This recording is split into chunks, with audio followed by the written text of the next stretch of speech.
ঢাকা থেকে এসে বিয়ের দাবিতে অনশন করলেন নোয়াখালী সোনাইমুড়ি উপজেলার দেওটি ইউনিয়নের ঘাসেরখিল গ্রামের আশুক পাটোয়ারি বাড়িতে ২৭ বছর বয়সী এক নারী, নাম তার রূপা। রূপার অভিযোগ, পাটোয়ারি বাড়ির ছেলে হৃদয় তাকে বিয়ের প্রলোভন দেখিয়ে শারীরিক এবং মানসিক নির্যাতন সহ ৪ লক্ষ টাকার অধিক আত্মসাৎ করেছেন। তাকে বিয়ের আশ্বাস দেখিয়ে গত ৩ দিন আগে আরেকটি মেয়েকে সে বিয়ে করে ঘরে আনেন। এ খবর শুনে রূপা হৃদয়ের নিজ বসত বাড়িতে বিয়ের জন্য অনশনে বসেন। অনশনের কথা জানতে পেরে আগে থেকেই হৃদয় এবং হৃদয়ের পরিবার পালিয়ে যান। কাউকে আর বাড়িতে গিয়ে খুঁজে পাওয়া যায়নি। আমার নাম রূপা, আমি ঢাকা থেকে আসছি এখানে নোয়াখালী। একটা ছেলের নাম হচ্ছে হৃদয়, ওর নাম। ওর সাথে আমার বিগত 9 মাস ধরে সম্পর্ক ছিল। তো সম্পর্কের খাতিলে ও আমার কাছ থেকে বিভিন্ন রকমভাবে টাকা পয়সা বা হচ্ছে আমার সাথে শারীরিকভাবে সব রকমের সম্পর্ক ছিল। এখন ও ইদারিং আজকে 2-3 মাস ধরে বা 3 মাস হচ্ছে আমার সাথে টোটালি আস্তে আস্তে সম্পর্ক মানে হচ্ছে কমাই দিতেছে, আমার সাথে যোগাযোগ একটু কমাই দিতেছে। তো পরে দেখলাম যে একটা মেয়ের সাথে সম্পর্ক, তো অস্বীকার করে। আমি অনেকবার বলার চেষ্টা করছি, আমার বলে না, স্বীকার করে না। পরে লাস্টে স্বীকার করছে, বলছে মেয়ের সাথে তার সম্পর্ক নাই। আজকে 3 দিন যাবৎ সে মেয়েটারে বিয়ে করছে। সে মানে আমার সাথে সম্পর্ক থাকা আছে, আমার বিয়ে করবো, সবকিছু ঠিক আছে, এই জায়গার মধ্যে সে আরেকজনের বিয়ে করছে। মানে আমার পুরোপুরিভাবে ঠকানো হয়েছে। এর আগে আমার সাথে সম্পর্কের আগে অনেক মেয়ের সাথে সম্পর্ক ছিল। সে আগেও বিয়ে করছে, একটা তার মেয়ে আছে 5 বছরের।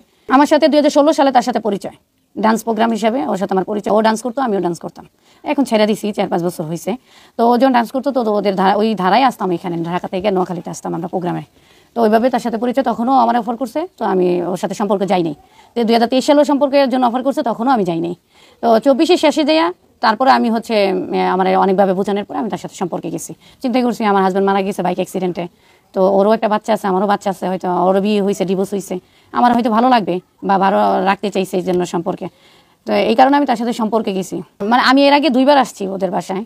তো প্রথম যখন আসছিলাম তখন ওর মা আমার নিজের হাতে খাবার খাওয়াই দিছে, ওর বাবা খুবই আদর করছে, আমার সুন্দর করে বসায় এই রুমটার ভিতরে বসে এখানে খাবার দাবার খাওয়াইছে।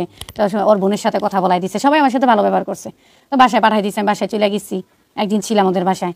তো 2 থেকে 3 মাস পরে আবারও দেখতেছি আমার সাথে নয়সে শুরু করছে। এরকম মানে হচ্ছে আমার সাথে ঠিকমতো কথা বলে না, আমার সাথে কথা বলে না, আমার সাথে কিরকম খারাপ ব্যবহার করে, এরকম করতেছে। তখন আমি বাধ্য হইয়া আবারও আসি তাদের কাছে। আমি তাদের পরিবারদের জানাই যে আপনারা তো রাজি আমাকে নিবেন, আপনারা এর আগে আমাকে খুব আদর করছেন। আমি সেই একটা ভালো চিন্তা ভাবনাই এখানে আসছি যে ওনাদেরকে বলে দেখি, হয়তো কথা শুনবে।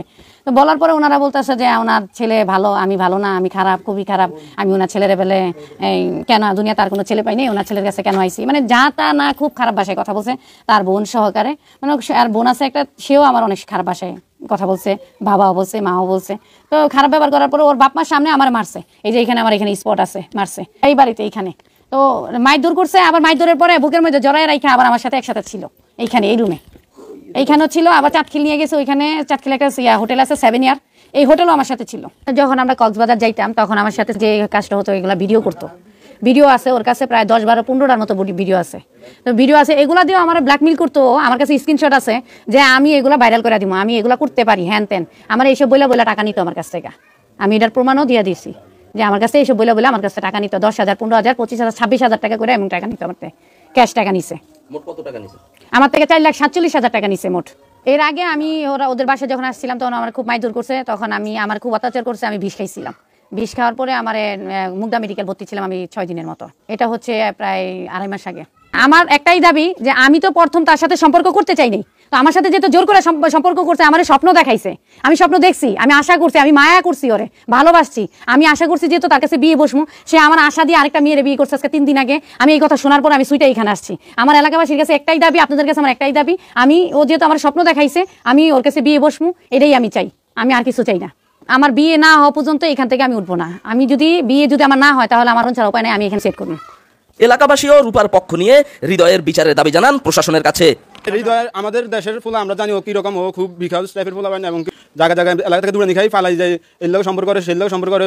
মানে প্রায় টাইমে শুনি লগে মাইল কেস, মানে আমার এলাকায় কদিন পরে মানুষে খুঁজে পায় না, আসে ভূতের মতো আইসা আবার চলে যায়, আবার আরেক জায়গায় বাজে দেয় এরকম। এর আগে এলাকায় হৃদয় যায়, এর নামে এরকম অনেক ঘটনা ঘটছে।